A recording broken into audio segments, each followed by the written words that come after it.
I need to stop wearing white because god damn it, I look so white. Anyways, this week we discovered some more Fallout assets inside the creation engine. Let's see what the Fallout community has to say about this, shall we? Probably just leftovers. That seems to be the general consensus of this recent discovery, is that it's just leftover assets from Fallout. But this is going to be a short comment. Let's just look a little deeper, shall we? We got some other comments that are going to uncover really what happened here. It's a learning episode of shit people saying. This one may not make you laugh.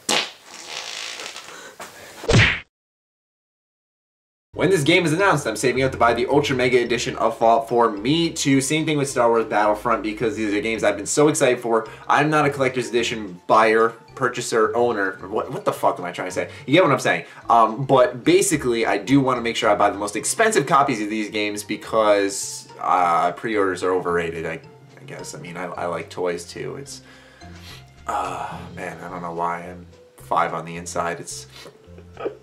It is because of the engine update, not anything to do with Fallout 4, unfortunately. It's just leftover code. They still have code from Morrowind laying around in there too. Todd Howard himself has said this, so I'm taking his word on it. It's there because the programmers couldn't be bothered to scrub the engine 100% clean after every game/new version of the engine. That'd take away too much time and effort, so things get left in. And when you've been using and modifying engines since 2003, things accumulate over time. So this is why I love this community, because you learn so much about game development stuff. I mean, assets from Morrowind, like, what the fuck? Are you kidding me? That's absolutely amazing, in my honest opinion. I mean, that they're still using stuff that they created back in Morrowind. Like, what? That is so fucking awesome, in my opinion. I think that's actually a genius way of reusing these assets in new ways. You'll see more on that in a little bit, but I just think that's so cool. You guys are kind of paranoid. Only because 2 weapons and a few console commands, you are going shit crazy? Alright, well, the reason I didn't make a big deal out of it is because I felt like this is something that should have been discovered a while ago, and it turns out it really hasn't been. Like, no one really said anything about it, which kind of surprised me personally. But anyways, I didn't want to go crazy about it, and I didn't. I said that this was a Fallout 4 video because I didn't want to blow it out of proportion at all, and I didn't. The Fallout community simmered down. They're like, alright, this might be something, but let's take it easy. And it turns out that it's really not anything. So I wouldn't say we're going shit crazy Hunter Games. I'll hit you with the fucking people's elbow, drop you with the rock bottom and all that shit. Don't fuck with me, bro. Don't fuck with me. Someone please make a meme of this shot. You know, just go ahead and Photoshop my head out and have me on the rock, dropping the rock bottom, and then dropping the people's elbow, that type of stuff. Please, I'd really appreciate it. And then tweet it at me. You know how there's a slow-mo kill cam thing in Skyrim? The developers named it VATS in the code for some reason. Just an interesting detail. I don't think it proves anything.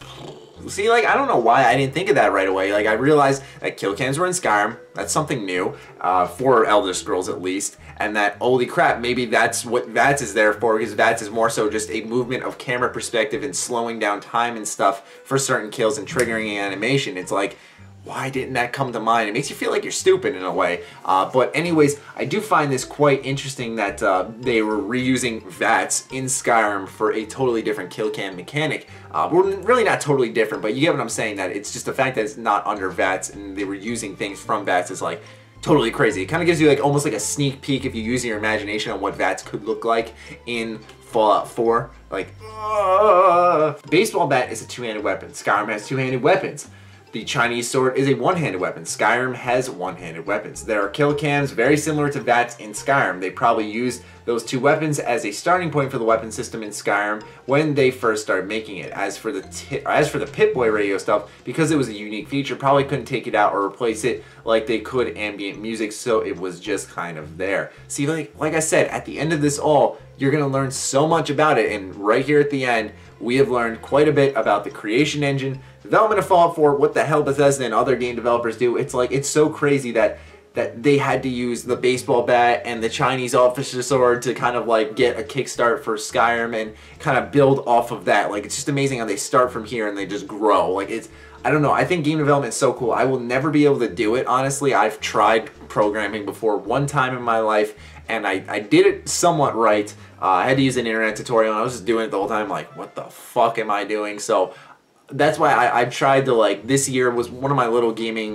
resolutions, was to kind of appreciate gaming more, because it's such a fucking hard task to accomplish and make a game work, that you know, you look at this type of stuff and how they're reusing assets and being very smart about it and trying to, you know, use their money wisely to make the best game possible. I know we're talking about Bethesda here, so it's a totally different case from like some will point the finger at EA, Ubisoft, Nintendo, obviously, but you get what I'm saying overall, that you know, it's really impressive, and just kind of upping my respect more and more for gaming in general, which I didn't think was possible at this point. But anyways, I hope you guys learned a little bit something today. I apologize, it's not really more so a funny episode, but I feel like this is one that we needed to do. So I do apologize for once again doing it a day late, but that Star Wars trailer, bro, had to analyze that shit. Anyways, ladies and gentlemen, I hope you enjoyed. Keep saying funny shit in the comments down below. Other than that, stay sexy, stay active, but I love you all.